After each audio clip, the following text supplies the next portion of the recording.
یہ چھوٹے بچوں کے لیے جو گڑیاں شڑیاں ہوتی ہیں نا، ان سے بچوں کا کھیلنا جو ہے وہ جائز ہے، گھر میں بھی رکھ سکتے ہیں۔ اگر عورت حیض میں ہے اور کسی مشکل میں ہے تو 2 رکعت نماز نہیں پڑھ سکتی، یہ مشکل ہے، اللہ اللہ کرے، اللہ سے مدد مانگے، نماز کیسے پڑھ سکتی ہے ناپاک؟ ہم چاروں ائمہ کو مانتے ہیں، کچھ لوگ کہتے ہیں کہ اماموں کا ماننا ضروری نہیں ہے، تو امام اگر نہیں ہوگا تو پھر اب دیکھیں نا، اب نماز پڑھیں گے، امام ہوگا یا نہیں ہوگا؟ تو جب ایک نماز بغیر امام کے نہیں ہو سکتی تو ساری دنیا کی شریعت کے مسائل کیسے حل ہو سکتے ہیں؟ اسی طرح ایک دفعہ مولانا ثناء اللہ امرسری اہل حدیث علماء کے بڑے علماء میں سے گزرے ہیں، اللہ ان کی قبر پہ کروڑوں رحمتیں فرمائے۔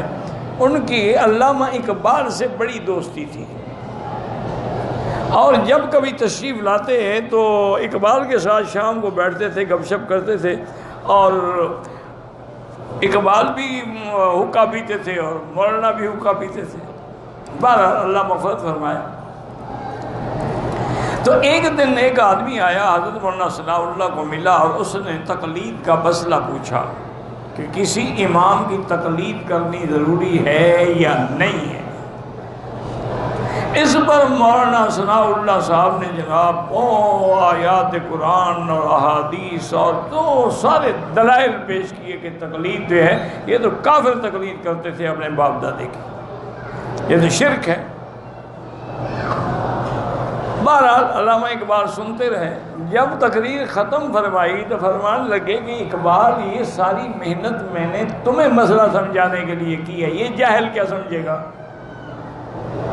تمہیں سمجھ آیا مسئلہ؟ انہوں نے کہا جی مجھے تو سمجھ آیا ہے کہ اگر تقلید نہ ہو تو چون صلاۃ بے امام، پھر کیفیت ایسی ہوگی کہ نماز تو ہو لیکن امام نہ ہو، تو کوئی رکوع میں پڑا ہوگا، کوئی سجدے میں پڑا ہوگا، امام کے بغیر تو نماز ہی نہیں ہوتی۔ اور اس نے کہا کہ تمہیں خدا سمجھا سکتا ہے، ہم نہیں سمجھا سکتے۔ تو بہرحال تقلید بھی ضروری ہے، رفع یدین نہ کرنا بھی حدیث ہے حضرت عبداللہ بن مسعود کی، جو کرتے ہیں جھگڑے نہ کرو، بلا وجہ ایک دوسرے پر کیچڑ اچھالی نہ کیا کرو۔ جنازے کے بعد دعا کرنا بدعت ہے، ہیلہ اسقاط کرنا بدعت ہے، دفن کرتے وقت قصیدہ بردہ پڑھنا بدعت ہے۔ حضرت عمر فاروق سے کہتے ہیں ثابت ہے ہیلہ اسقاط، کس کا ہیلہ اسقاط کیا تھا انہوں نے؟ کوئی نام تو بتلاؤ نا۔ ہیلہ اسقاط کرتے ہو تم گناہ بخشوانے کے لیے۔ حضرت عمر کے زمانے میں تو سارے صحابہ تھے جن کے ساتھ جنت کا اللہ وعدہ کر چکے تھے، وہ کیوں ہیلہ اسقاط کر رہے تھے؟ کچھ لوگ کہتے ہیں کہ تبلیغ والوں کا کام ٹھیک نہیں ہے، تو چلو ٹھیک ہے، ان کے نزدیک کیا ٹھیک ہے؟ گانا بجانا ٹھیک ہے؟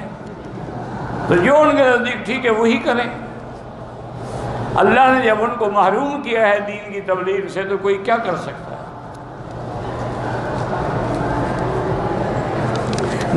جانوروں کی اوجڑی کھانا جو ہے بعض علماء کہتے ہیں مکروہ ہے، لیکن اکثر کہتے ہیں کہ جائز ہے۔ میری ہمشیرہ نے ایک بلی پالی ہوئی ہے، وہ ساتھ ساتھ چلتی رہتی ہے، نماز میں بھی آگے آگے بیٹھ جاتی، کچھ نہیں ہوتا۔ حضرت ابو ہریرہ نے بھی بلی پالی ہوئی تھی۔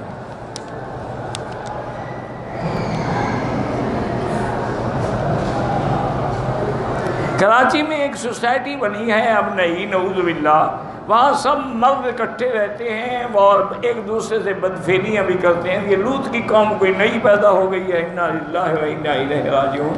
حالانکہ یہ مرد سے مرد کا بدفعلی کرنا جو ہے یہ زنا سے بھی بڑا گناہ ہے۔ زنا پہ تو کوڑے ہیں، اس کی سزا یہ ہے کہ اس کو قتل کر دیا جائے، اور حضرت علی تو فرماتے تھے قتل کر کے آگ میں ڈال دیا جائے۔ بعض لوگ مکے اور مدینے کے ائمہ کے پیچھے نماز نہیں پڑھتے، اللہ نے ان کو محروم کیا ہے، تو آپ اور میں کیا کر سکتے ہیں؟ جب اللہ نے ان کو حرمین کی جماعت سے بھی محروم کیا ہے، مانا ہے کہ ان کے اندر کوئی شرک کے جراثیم ابھی باقی ہیں، اس لیے مکے مدینے تو آ گئے لیکن جماعت نصیب نہیں ہوتی۔ میری عمر 60 سال ہے، میں 20 سال کی عمر سے قرآن حفظ کر رہا ہوں، بھول جاتا ہوں، کرتے رہو چاہے بھول جاؤ، اجر تو ملے گا نا قیامت میں۔ خیالات میں کوئی بات نہ مناسب دماغ میں آئے، بس لا حول ولا قوت الا باللہ العلی العظیم۔ صحیح عامل کی پہچان کیسے؟ اس کے عمل سے پہچانا جائے گا کہ کیا وہ نماز، روزہ، تہجد کا پابند ہے اور عمل قرآن سے کرتا ہے یا شیطانی عمل کرتا ہے۔ بہرحال بیوی چونکہ ہماری کھیتی ہے، اور اس لیے اگر اس کو ہم غلط راستے سے بھی استعمال کریں تو غلط راستے سے بھی کبھی کھیتی پیدا ہوئی ہے یا گند پیدا ہوتا ہے۔ کھیتی کا معنی یہ ہے کہ جہاں سے سبزہ جہاں سے اولاد پیدا ہوتی ہے۔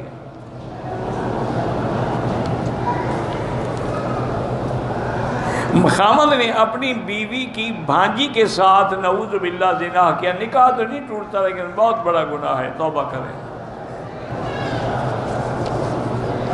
سونے اور چاندی کے علاوہ عورت اگر کسی اور دھات کا انگوٹھی پہنے، کوئی بھی پہنے، آرٹیفیشل پہنے، کوئی پلاٹینیم پہنے، کچھ پہنے، ویسے لوہے کی نہ پہنے، لوہا بنا ہے۔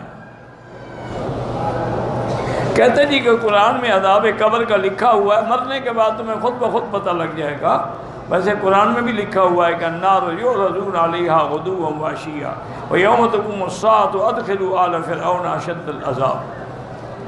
بینک میں یا ڈاکخانے میں جو ہم پیسے رکھتے ہیں، اگر وہ سیونگ اکاؤنٹ ہے تو اس پر جو پیسے زیادہ ملیں گے وہ سود ہے، وہ حرام ہے۔ کرنٹ اکاؤنٹ میں رکھا کرو۔ کچھ عورتیں الماریوں کے بیچ سے اور پتہ نہیں چڑھ کے آپ کو دیکھنے کی کوشش کرتی ہیں، بہر کوئی بات نہیں، کسی اہل علم سے محبت کرنا یہ بھی اللہ کے لیے ہے، ورنہ میری تو ان سے رشتہ داری ہے۔ آپ کو کیوں نہیں دیکھتی؟ یا میں کوئی ایسا خوبصورت نوجوان ہوں کہ میری جوانی پرورش کرتی ہے؟ اللہ کے لیے دیکھتی ہیں بھی آخر یہ کون اللہ کا بندہ ہے جو رات دن اللہ کا نام لیتا ہے۔ بہرحال شوہر تو بیوی کو زکوٰۃ نہیں دے سکتا، امام شافعی کے نزدیک بیوی دے سکتی ہے، حنفی مسلک میں نہیں دے سکتی۔ میں نے مدینے سے احرام باندھا، نیت کی، رستے میں دیکھا کہ ایک مکھی احرام پہ بری ہوئی تھی، تو کوئی حرج نہیں رہا، مکھی کے مرنے سے کچھ نہیں ہوتا۔ دعا کرو اللہ ائمہ کی قبروں پہ کروڑوں رحمتیں کرے۔ اب دیکھو نا، مثلا مکھی کا ذکر تو حدیث میں ہے، لیکن اگر آپ کے چائے میں یا پانی میں مچھر گر جائے یا کوئی بھیڑ گر جائے یا اور اسی قسم کی کوئی چیز گر جائے، اس کے بارے میں اس کے متعلق تو حدیث میں ہے نہیں، پھر اس کا فیصلہ کیا کریں گے؟ وہ چیز حرام ہو گئی یا حلال ہو گئی؟ تو ائمہ نے اسی حدیث کو دلیل پکڑی کہ حضور نے فرمایا کہ اگر مکھی آپ کے کھانے میں پڑے یا دودھ میں پڑے تو اس کو پورا ڈبو دو، کیونکہ اس بدبخت کے دو پر ہیں، ایک میں بیماری ہے، ایک میں شفا ہے، اور یہ بیماری والا ہی ڈبوتی ہے، شفا والا اوپر رکھتی ہے، تو اس کو ڈبو دو تاکہ برابر ہو جائے، آپ کو نقصان نہیں ہوگا۔ تو علماء نے مسئلہ نکالا کہ چونکہ مکھی میں دم مسفوح نہیں ہوتا، وہ خون نہیں ہوتا جو ذبح کے وقت نکلتا ہے، اس کا معنی یہ ہے کہ جن جن چیزوں میں دم مسفوح نہیں ہے وہ بھی اگر کھانے میں پڑ جائے تو جائز۔ کہتے ہیں کہ موٹاپے سے بچنے کے لیے آج کل آپریشن کراتے ہیں کہ معدہ چھوٹا ہو جاتا ہے، ٹھیک ہے، اگر علاج ہے تو کوئی حرج نہیں، کیونکہ موٹاپا بھی بذائے خود ایک عذاب ہے۔ میرے شوہر بھی جلدی غسل میں آ جاتے ہیں، نمک تیز ہو جائے، ان کے لیے 2 رکعت پڑھ کے دعا کیا کریں، 2 رکعت پڑھیں نماز، یا اللہ میرے خاوند کو ہدایت دے، اور اللہ کا نام ہے یا لطیف ہو یا ودود ہو، یہ پڑھ کے جب بھی آئے دم کیا کریں، انشاءاللہ وہ ٹھنڈے ہو جائیں گے۔ موسیٰ اور ہارون بڑے تھے، کوئی بھی بڑا ہو، تمہیں کیا تکلیف ہے بتاؤ؟ نہیں، آپ نے ان سے ملنا ہے یا آپ سامری کی پارٹی سے ہیں؟ پتہ کر رہے ہیں کہ بڑا کون ہے؟ بھائی کوئی بڑا ہو، وہ بھی نبی ہیں، وہ بھی نبی ہیں، عمر میں حضرت ہارون بڑے تھے۔ ایک آدمی نے ایک صحابی سے پوچھا انت اکبر ام رسول اللہ، تم بڑے ہو یا حضور؟ انہوں نے کہا رسول اللہ اکبر منی وانا ولدت قبلہ بسنتین، بڑے تو حضور ہیں لیکن میں 2 سال پہلے پیدا ہوا تھا. یہ ہے ادب کہ میں کیسے کہوں کہ میں بڑا ہوں. بڑے تو حضور ہیں، باقی میں پیدا پہلے ہوا.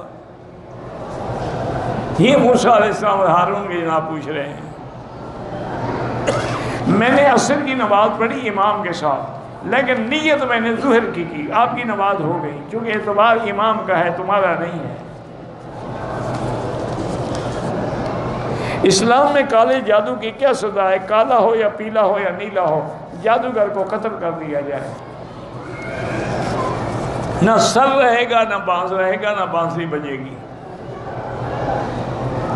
میں اپنی والدہ کی ہر ممکن خدمت کرتا ہوں، لیکن وہ پھر بھی ناراض ہو جاتی. کوئی بات، ان کی ناراضگی بھی تمہارے لیے دعا ہے. عورت کے لیے پردہ کرنا ضروری ہے، برقع پہننا تو ضروری نہیں ہے. چادر سے پردہ کرے، کسی چیز سے پردہ کرے. آج کل جو عورتیں برقع پہنتی ہیں نا، اس کے اوپر ایک اور برقع پہننے کی ضرورت ہے. یہ برقع تو خود زینت کے لیے، فیشن کے لیے، دکھانے کے لیے کہ ہاتھوں پر جناب پتہ نہیں کیا کیا لگا ہوا ہے اور کیا کیا نشان بنے ہوئے ہیں. انا للہ و انا الیہ. یہ برقع تھوڑا ہے، یہ تو فیشن ہے، گاؤن ہے.